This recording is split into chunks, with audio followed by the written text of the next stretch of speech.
सांख्य मत के अनुसार कर्म न करने से मनुष्य का पतन हो जाता है। ऐसा क्यों है? इसका उत्तर भगवान आगे के श्लोक में देते हैं। सदृश्यम चेष्टते स्वस्थाया सदृश्यम चेष्टते स्वस्याः प्रकृतेर्ज्ञानवानपि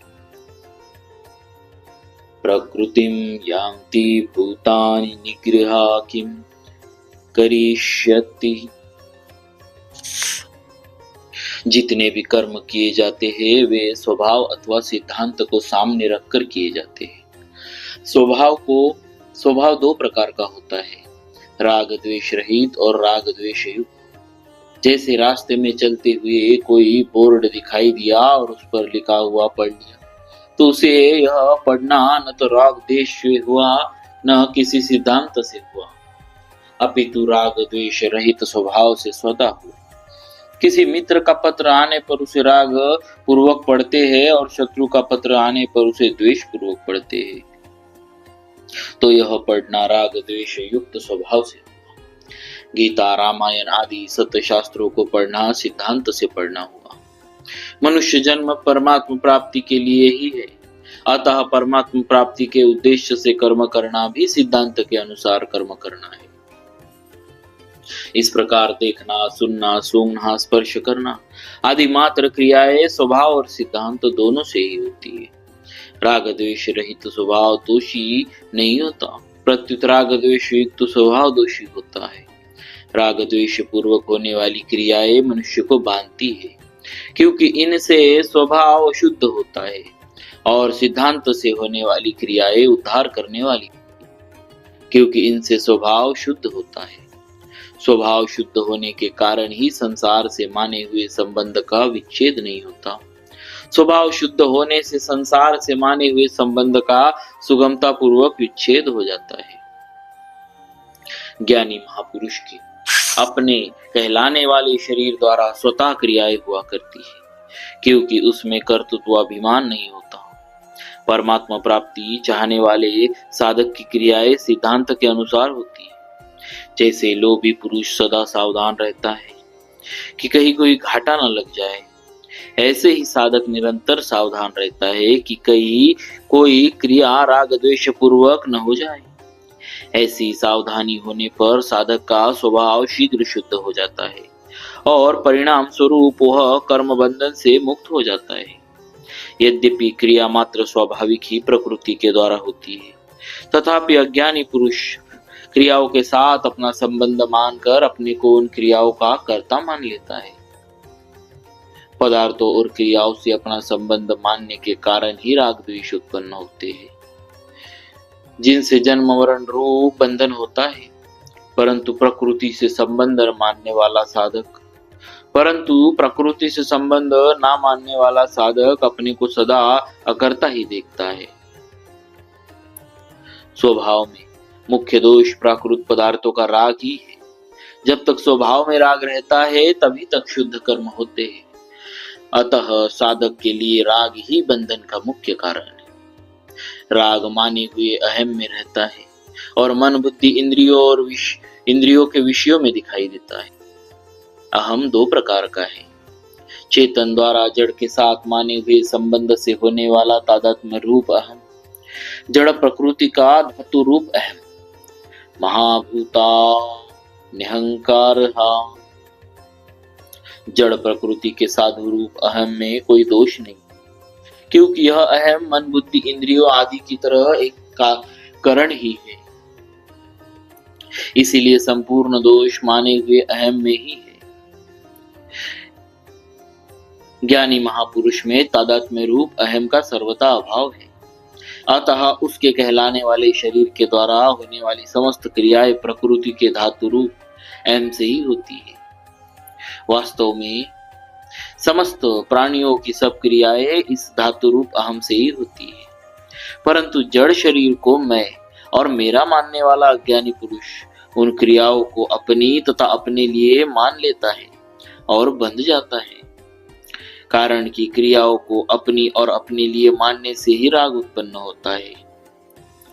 सदृशं चेष्टते स्वस्याः प्रकृतेर्ज्ञानवापि। यद्यपि अंतःकरण में राग द्वेष न रहने से ज्ञानी महापुरुष की प्रकृति निर्दोष होती है और वह प्रकृति के वशीभूत नहीं होता, तथापि वह चेष्टा तो अपनी प्रकृति स्वभाव के अनुसार ही करता है। जैसे कोई ज्ञानी महापुरुष अंग्रेजी भाषा नहीं जानता और उससे अंग्रेजी बोलने के लिए कहा जाए तो वह बोल नहीं सकता, वह जिस भाषा को जानता है उसी भाषा में बोलेगा।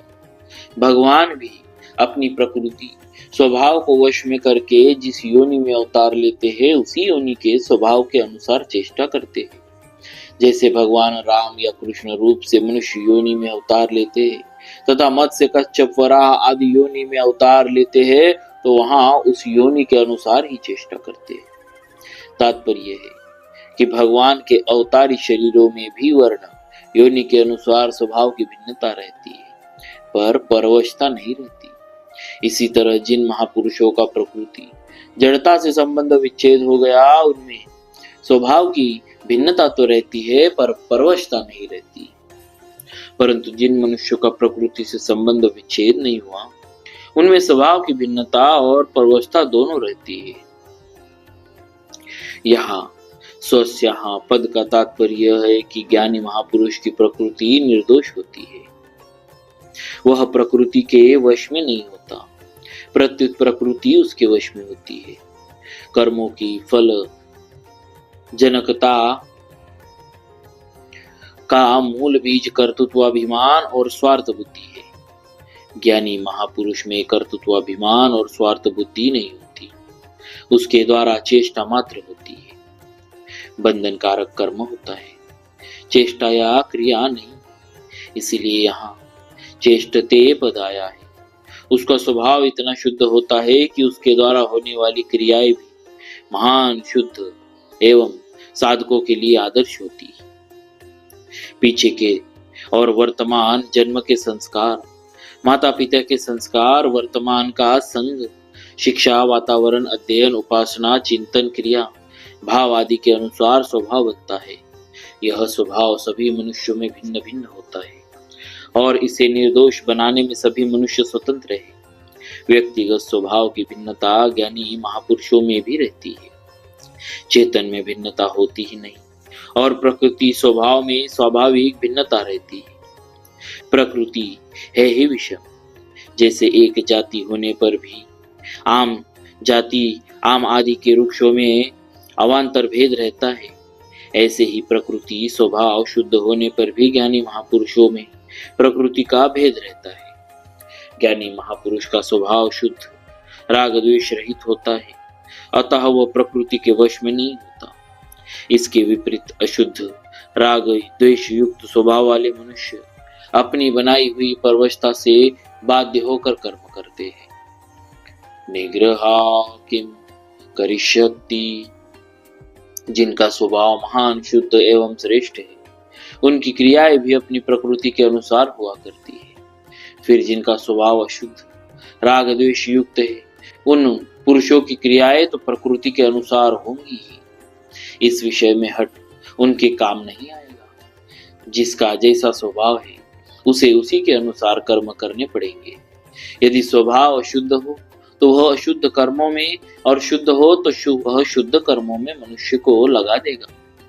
अर्जुन भी जब हठ पूर्वक युद्ध रूप कर्तव्य कर्म का त्याग करना चाहते हैं तब भगवान उन्हें यही कहते हैं कि तेरा स्वभाव तुझे बलपूर्वक युद्ध में लगा देगा। प्रकृति स्थान नियोक्ष्यति, क्योंकि तेरे स्वभाव में क्षात्र कर्म युद्ध आदि करने का प्रवाह है, इसीलिए स्वाभाविक कर्मों से बंधा हुआ तू परवश होकर युद्ध करेगा, अर्थात इसमें तेरा हठ काम नहीं आएगा। करिष्यस्य वशोपि तत्, जैसे 100 मील प्रति घंटे की गति से चलने वाली मोटर अपनी नियत क्षमता से अधिक नहीं चलेगी, ऐसे ही ज्ञानी महापुरुष के द्वारा भी अपनी शुद्ध प्रकृति के विपरीत चेष्टा नहीं होगी। जिनकी प्रकृति अशुद्ध है उनकी प्रकृति बिगड़ी हुई मोटर के समान है। बिगड़ी हुई मोटर को सुधारने के दो मुख्य उपाय हैं, मोटर को खुद ठीक करना और मोटर को कारखाने में पहुंचा देना। इसी प्रकार अशुद्ध प्रकृति को सुधारने के भी दो मुख्य उपाय हैं। राग द्वेष रहित होकर कर्म करना और भगवान के शरण में चले जाना। यदि मोटर ठीक चलती है तो हम मोटर के वश में नहीं है, और यदि मोटर बिगड़ी हुई है तो हम मोटर के वश में हैं। ऐसे ही ज्ञानी महापुरुष प्रकृति के शुद्ध होने के कारण प्रकृति के वश में नहीं,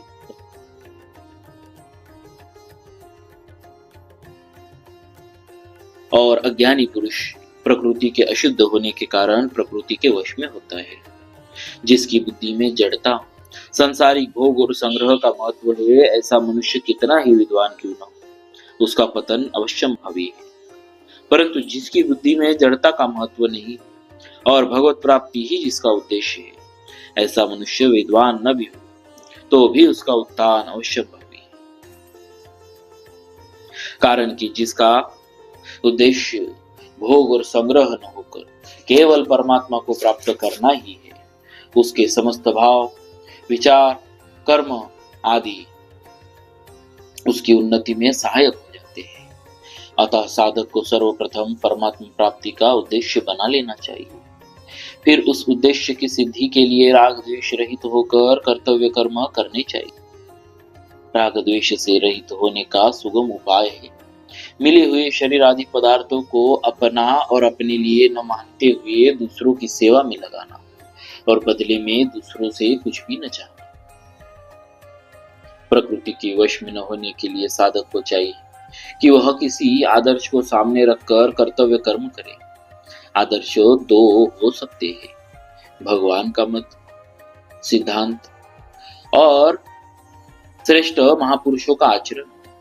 आदर्श को सामने रखकर कर्म करने वाले मनुष्य की प्रकृति शुद्ध हो जाती है और नित्य प्राप्त परमात्मा तत्व का अनुभव हो जाता है। इसके विपरीत आदर्श को सामने न रखकर कर्म करने वाला मनुष्य राग द्वेष पूर्वक ही सब कर्म करता है, जिससे राग द्वेष पुष्ट हो जाते हैं और उसका पतन हो जाता है। नष्टान विद्धि, जैसे नदी के प्रवाह को हम रोक तो नहीं सकते पर नहर बनाकर मोड़ सकते हैं, ऐसे ही कर्मों के प्रवाह को रोक तो नहीं सकते पर उसका प्रवाह मोड़ सकते हैं। निस्वार्थ भाव से केवल दूसरों के हित के लिए कर्म करना ही कर्मों के प्रवाह को मोड़ना है। अपने लिए किंचित मात्र भी कर्म करने से कर्मों का प्रवाह मुड़ेगा नहीं। तात्पर्य यह है कि केवल दूसरों के हित के लिए कर्म करने से कर्मों का प्रवाह संसार की ओर हो जाता है और साधक कर्म बंधन से मुक्त हो जाता है। परिशिष्ट भाव, ज्ञानी महापुरुष भी जब व्यवहार करता है तो स्वभाव के अनुसार ही करता है, कारण कि कर्णों के बिना कोई व्यवहार नहीं कर सकता। जैसे आचार्य बालक की स्थिति में आकर ही उसको वर्णमाला क ख ग सिखाते हैं, ऐसे ही ज्ञानी महापुरुष भी साधारण मनुष्य की स्थिति में आकर ही उसको समझाता है, व्यवहार करता है। चेष्टते पद का तात्पर्य है कि वह कर्म करता नहीं, प्रत्युत उससे प्रकृति के अनुसार स्वतः क्रिया होती है। जैसे वृक्ष के पत्ते हिलते हैं तो उनसे कोई फलजनक कर्म पाप या पुण्य नहीं होता, ऐसे ही कर्तृत्व अभिमान न होने के कारण उसके द्वारा कोई शुभ अशुभ कर्म नहीं बनता। ज्ञानी महापुरुष भी दूसरों के हित में लगे रहते हैं, क्योंकि साधना अवस्था में ही उनका स्वभाव प्राणी मात्र का हित करने का रहा है। सर्वभूत हिते रता, इसीलिए कुछ भी करना, जानना और पाना शेष न रहने पर भी उनमें सबका हित करने का स्वभाव रहता है। तात्पर्य है कि दूसरों का हित करते करते जब उनका संसार से सर्वथा संबंध विच्छेद हो जाता है तब उनको हित करना नहीं पड़ता, प्रत्युत पहले के प्रवाह के कारण उनके द्वारा स्वतः दूसरों का हित हो